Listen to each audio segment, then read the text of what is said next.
Hey there, how are you doing today? Thanks for joining me once more. We're working out of the Pottag Preparatory Melodies to Solo Workbook, and this is number 14. Now this one is entitled Largo, and for those of you, few of you who may know, there was a colleague of mine who lived and worked in the Boston area for a long time as a trumpet player. And his nickname was Largo. So Greg, if you're watching, I hope you're doing well.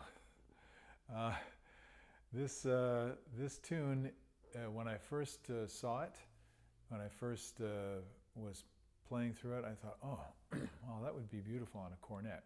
So I decided to break out my cornet today. Now I haven't played this instrument for a long time, and I'm not sure where all the pitches are, but I'll do the best I can for you. The main thing is with this piece is it's very lyrical, which is one of the reasons why I thought it would fit the cornet. And it's very expressive, but it's also very slow, and that gives a lot of players difficulty. Once we get up a full head of steam, we get in a groove, then we're okay. And sometimes when it's slower, it's kind of like riding your bike more slowly. At a certain point, unless you're an expert cyclist, you're going to have trouble staying balanced. And having that momentum helps you to stay balanced. And this is very similar with playing the trumpet. So when I'm doing this, well, I'll just go ahead and play it for you. And let's see if this if you get any feeling from it.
Ooh, I like the cornet. I don't know why I don't play it more often. I guess you get in habits. If you have a cornet, you know what I'm talking about. If you don't, you ought to try one. Maybe it'll be a good fit for you. So there are a couple things that happen when we play this kind of music. One is, because of the slow tempo, as I mentioned, it's kind of more challenging to keep your balance as you're going through. So always knowing where you're going and have that feeling of flow is one of the most important things. And the feeling of flow, the pace of the way the music moves, and the relationship of that to the way the air moves makes it much easier when you have that concept or that idea, that picture in your mind of flow. So a picture that I use often is if you're pouring water out of a pitcher, that's flow. Now, of course, you can pour it shaky. You can slosh it, you can pour it too fast, you can pour it too slowly where it just kind of drips, right? So what you're looking for is a smooth, pure, connected stream of water that's quiet, right? It's quiet and smooth. And I don't know if you can hear that, but we're getting a little jet fly over now. It's a problem with recording in a city. At any rate, sorry for the interruption. Our sonic landscape here is, we paint on a canvas of silence. So when that silence isn't there, it can be a little bit distracting. So picturing that can help. We also have to listen for it. So I'm just going to play a little bit of this again.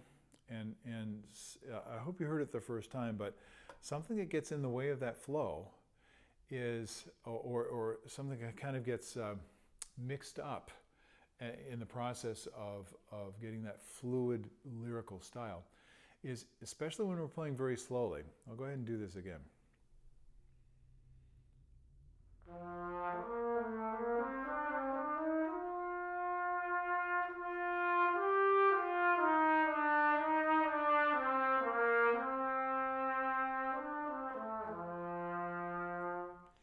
Now, a lot of people would have problems because they're unconsciously, their fingers are going to go with the feeling of the music.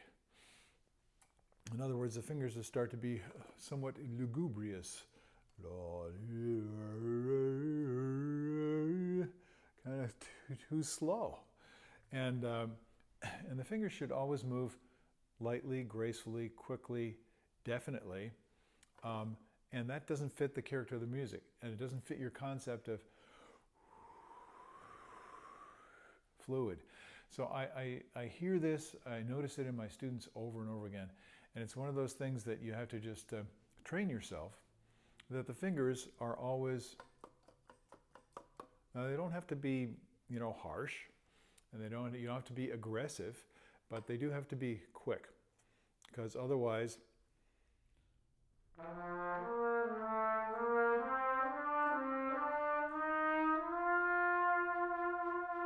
and then it sounds a little more like a jazz style, which is cool, but not probably here. Okay, I hope that gives you some ideas to work on, and that you enjoyed hearing this little tune. I'll be honest with you, I have this one, I have put a little star by it.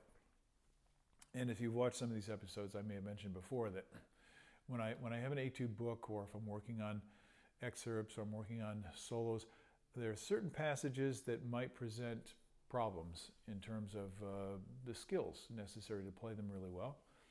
So I know there's something in there I have to come back and work on. It's there's a physical technical problem that's keeping me from playing the music the way I want to, and it's making me uncomfortable.